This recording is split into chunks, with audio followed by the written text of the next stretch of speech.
বয়সের ভারে কুঁজো হয়ে গেছে, কিন্তু কতটা কষ্ট করে ভ্যান চালিয়ে লেবু বিক্রি করতে যাচ্ছে। হে আমার আল্লাহ, তুমি এমন সন্তান কোনো বাবাকে দিও না যে সন্তান থাকা সত্ত্বেও বাবাকে এভাবে কষ্ট করে ভ্যান চালিয়ে রোজগার করতে হয়। আসসালামু আলাইকুম, ভালো আছেন আপনি? ভালো আছে, তুই নাইতেছি। তাই একটু কথা বলা যাবে আপনার সাথে? এই ভ্যান গাড়িটা কার? আমারই। আপনার? তো আপনার ভ্যান চালানো দেখে আমার একটু কষ্ট লাগলো, যে একদম মানে খুব কষ্ট করে চালাচ্ছেন মনে কষ্ট হচ্ছে। করে না চালে উপায় নেই রে বাবা। এই- আমি হাঁটতে পারি। এই লেবুগুলা বিক্রি করবেন?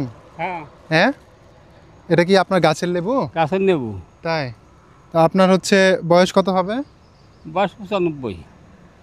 আপনার বয়স এখন 95 বছর বয়সে আপনি এভাবে ভ্যান টেনে নিয়ে বা বাজারে যাচ্ছেন, এটা কষ্টের না? চাই আমি চলতেছি, আমি তো না, আল্লাহ মালিক চালাই দেওয়া চাই চলতেছি।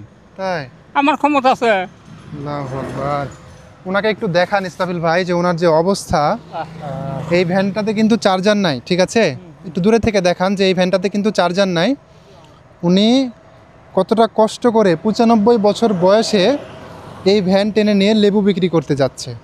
আচ্ছা, এই যে লেবু, এখানে কতগুলো লেবু আছে? 120 টাকা। 120টা। এটা কয় টাকা পিস বিক্রি করছেন? ওই 1.5 টাকা 2 টাকা এইরকম। 1.5 টাকা 2 টাকা, তাহলে 120 পিস থাকলে 2 টাকা যদি পিস বিক্রি হয়, 2 টাকায় ধরলাম, তাহলে কত হচ্ছে? 200 টাকা, 240 টাকা। 240 টাকা। এতগুলা লেবুর দাম 240 টাকা? এখন দাম মাশাআল্লাহ। ঠিক আছে, তাহলে এই লেবুর দাম আপনি কত নেবেন বলেন, আমি সবগুলা কিনে নিব। বললাম তো যে বেশিরভাগ 240 টাকা, 30 টাকা এরকম হতে পারে। তাই? তাহলে 240 টাকা দিব আপনাকে।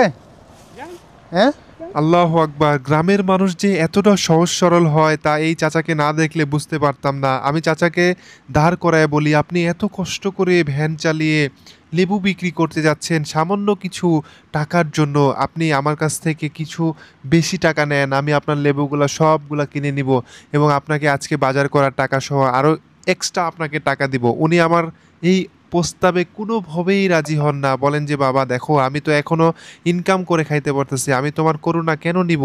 আমার তোমার দয়ার প্রয়োজন নাই, তুমি শুধু আমার জন্য দোয়া করবা। আল্লাহ আমাকে আজকে চালাচ্ছে, তুমি চালাচ্ছ না, এইভাবে আমাকে জ্ঞান দেন উনি। ওনার জ্ঞান আমি খুব সুন্দরভাবে বুঝতেছিলাম, সুন্দরভাবে নিচ্ছিলাম। তো শেষমেশ আমরা চাচাকে অল্প কিছু বেশি টাকা দিয়েছি, ওনাকে বেশি টাকা দেওয়াই যাচ্ছিল না কোনোভাবেই না। উনি বলতেছে, তুমি এত কেন দিচ্ছ? তুমি আমার লেবুটা কিনেছো, এতে আমি খুশি, সবগুলা কিনে নিয়েছো, এটাই তো আমার অনেক উপকার। এই উপকারটা কয়জনে কিনে করে? আমি যখন বাজারে এই লেবুটা বিক্রি করতে যাইতাম, কেউ এসে 2টা কিনতো, কেউ এসে 5টা কিনতো। 10 টাকা দাম হলে আমাকে 6 টাকা দিত, 8 টাকা দিত, 5 টাকা দিত। বাট তুমি আমার সবগুলা লেবু কিনে নিলে ন্যায্য দাম দিয়ে, আমি যে দাম বললাম সেই দাম দিয়েই কিনলা।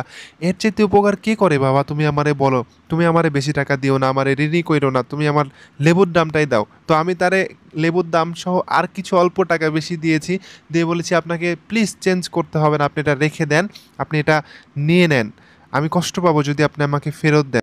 এই বয়সে এসে উনি ভ্যান চালাচ্ছে, দেখতে পাচ্ছেন যে কতটা কষ্ট করে, এভাবে উঠতে পারতেছে না ভ্যানে।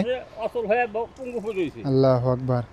দেখতে পাচ্ছেন যে উনি কতটা কষ্ট করে ভ্যানটা চালাচ্ছে, দেখতে পাচ্ছেন? একটু পিছন থেকে দেখান যে কতটা কষ্ট করে উনি ভ্যানটা চালাচ্ছে। আল্লাহু আকবার। একটা মানুষ কতটা কষ্ট, দুঃখী মানুষ হলে এভাবে ভ্যান চালাতে পারে। উনি হয়তোবা, ইসরাফিল ভাই আপনার কি মনে হয়, উনি হয়তোবা আমাদেরকে অনেক কিছু বলতেছে না, তাই না? হ্যাঁ হ্যাঁ হ্যাঁ, আমাদের কাছে অনেক কিছু শেয়ার করতেছে না, বলতেছে না। আল্লাহ বিরুদ্ধ যা অভিযোগ আল্লাহর আল্লাহর উপরে আছে, দেখতে পাচ্ছেন যে চলে যাচ্ছে। একটু দেখান যে চলে যাচ্ছে। আল্লাহু আকবার। তো আমরা ওনাকে যতটুকু পারছি হেল্প করছি। আপনারা এরকম মানুষের পাশে দাঁড়াবেন। আসসালামু আলাইকুম।